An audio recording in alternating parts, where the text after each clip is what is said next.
Hey everybody, welcome to the Willard virtual reenactment. My name is Larry Hengespach and I portray a 18th century British Highland soldier. Let me line my camera up a little bit. So I did hear that today George Washington was going to make his presence and that filming, or not filming, but at the blockhouse there is a Jacobite who's another fellow Scotsman who's presented there.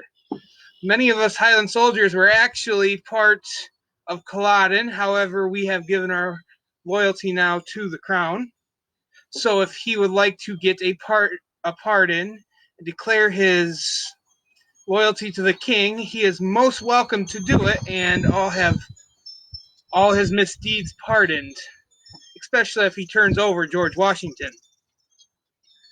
But first, I'd like to introduce myself. My name is Larry Hengespach, and at the moment, I am in between units. I started off as a 84th Royal Highland Emigrant Soldier. I was here during the French and Indian War and actually settled in North America. And then I joined the Royal 84th Royal Highland Emigrants, and during the Revolutionary War. And thus I also then transferred to the 42nd. I'm currently waiting for the supplies to come over in order to get re-outfitted and have a more accurate portrayal. I'll be going over that here in a little bit. But first, I want to kind of give a little history of my current unit, the 42nd. 42nd was known as the Black Watch. They were kind of a police unit in Scotland for the crown, and then proceeded to fight in different conflicts to help protect the crown. Those included French and Indian War, and now the American Revolutionary War. Actually sailed from Scotland. The 42nd sailed from Scotland with the 71st Fraser's Highlanders. We actually came over in 1976, and we actually landed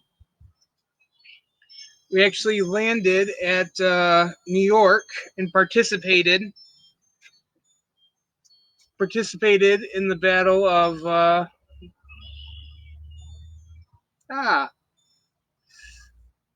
of Staten Island.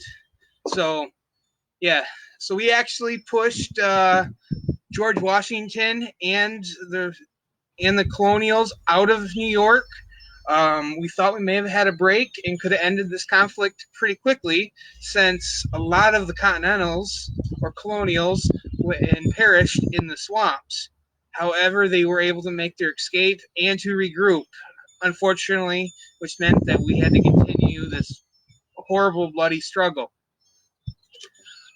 So from there, we had actually, the 42nd participated in a few other battles. One of them is Guilford Courthouse and the Battle of Monmouth. I believe those two were reversed in the timeline, but pardon that. But and from there, they were pulled back to New York, and they went out to sea to kind of keep George Washington on edge on whereabouts they were going to go next. So that's pretty.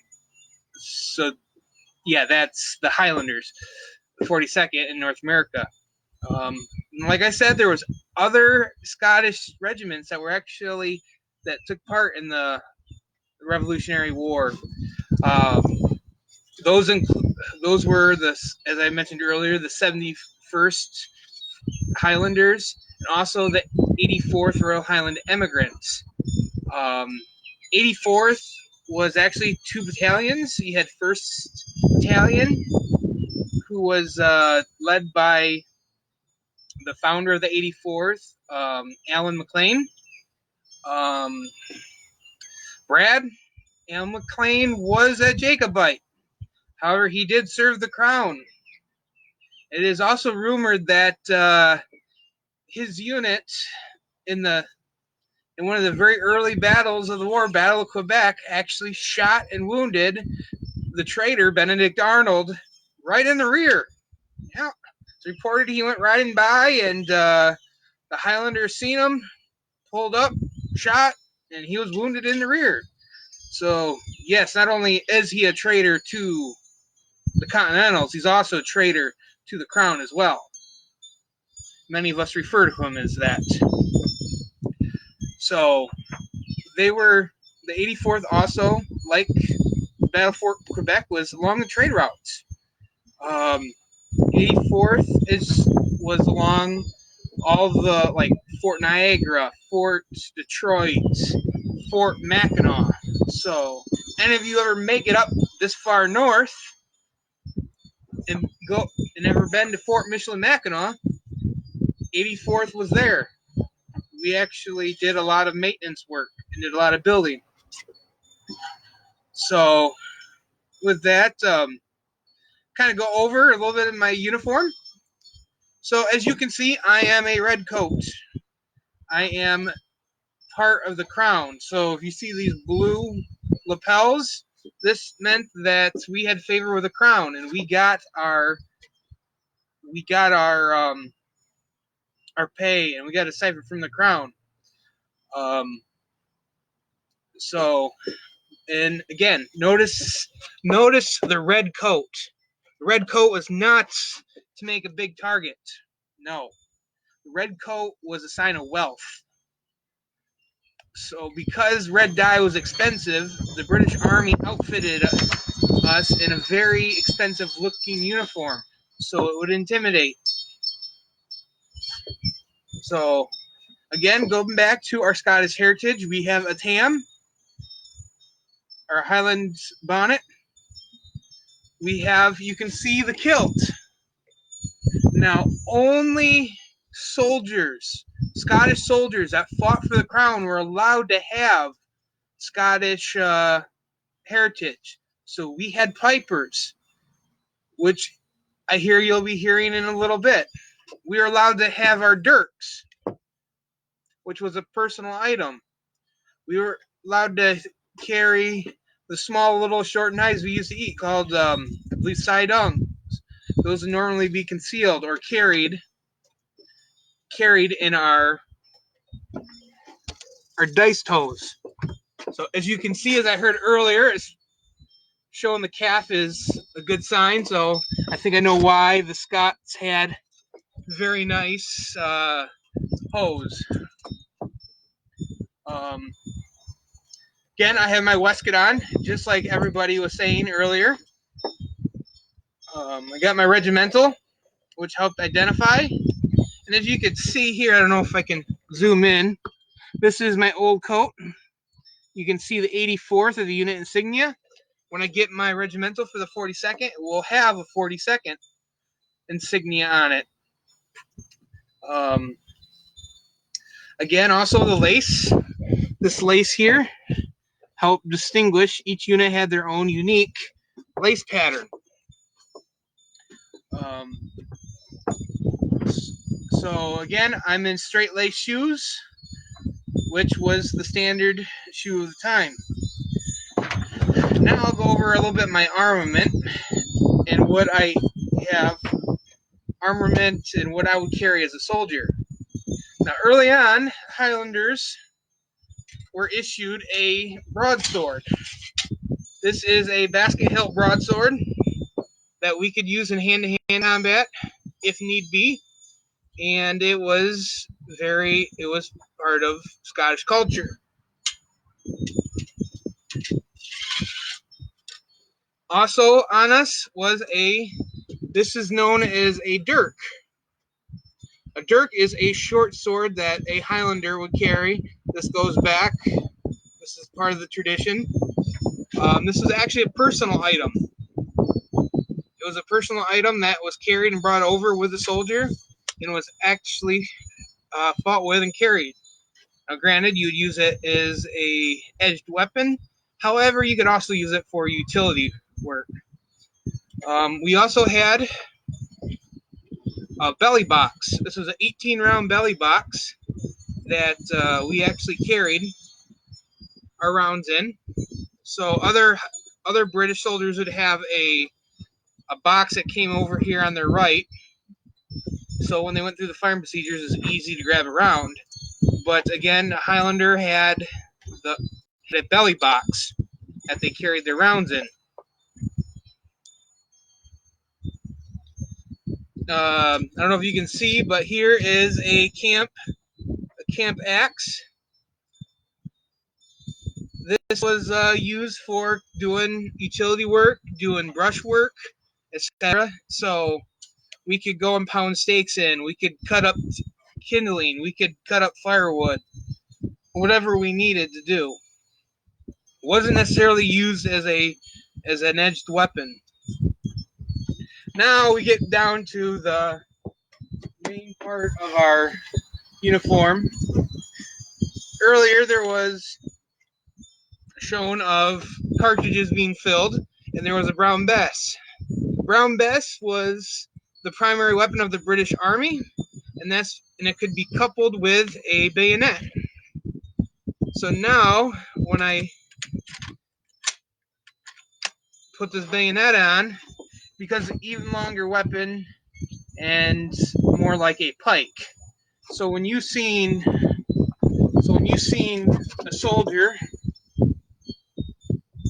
marching, and then yell charge, hear the command charge bayonets. Alright, you basically seen that thing coming straight for you. Let me see if I can show that a little bit. Notice that this bayonet is a triangular cross-section shape. So very hard to stitch up a wound with that cross-section being poked in you. However, it was done. People could heal from this, but it was very painful. At the Battle of Lexington, there were more people that were killed and wounded with a bayonet than actual musket fire. But remember, as the British, we fight in masses. So imagine when we do fire 3 to 5 rounds, you have 3/4 of an inch lead balls firing in mass at the opposing. So it didn't matter if we were very accurate, because a smoothbore musket was not accurate. However, I'm a British soldier. As a British soldier, we are part of the Church of England. Remember, to kill somebody is a mortal sin. To murder somebody is a mortal sin. So as a British soldier, we use an inaccurate weapon. When that ball leaves this muzzle, it is the will of God where that ball goes. And if it strikes somebody and kills them. So, if you ever get to a reenactment or ever hear a British line of fire, you will hear, let me go through the scenarios, you will hear the commands, make ready, or I can't recall the commands at the moment, the exact commands, but first you load, so you pull here, tear it with your 2 teeth, fill your pan, shut it, you're at half cock, shut it, and then the command is make ready. So you come up, lock is out, you turn it, step back, go to full cock, present. Present is now you point your musket down range and then fire. That is where you pull the trigger and it goes bang. You bring your musket down and you are prepared to load and fire again. That helps. That discipline and that repetitiveness helps for being very effective on the battlefield when you have an enemy coming towards you. So you can also recover back to shoulder, and you can continue to march on. But nowhere in there, unlike the colonist commands, militia's commands to fire, Nowhere in there was there a command to aim. Remember, aiming is to deliberately take a life. And as a British soldier, we do not violate the Church of England. We do not take a life. That is God's will when the musket ball leaves. So with that, I don't know if there's anybody that's out there that's watching on Facebook Live right now, but if you have any questions, feel free to post. If not, I will hand it over to Brad, who is going to be doing a few tunes on the bagpipes. Now remember, the bagpipes, they're a wonderful instrument. They're loud. They can be heard over musket and cannon fire, and we can hear all the commands in how they are played. But remember, they are only to be used in the military, because the bagpipes in the civilian hands are not a musical instrument. They are a weapon of war, and can and will be dealt with by punishable by death.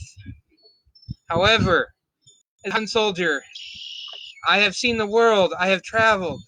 So contact me if you want to join the British military in this wonderful Highland unit and portray your Scottish heritage, because that's the only way that you truly can display that in the 18th century.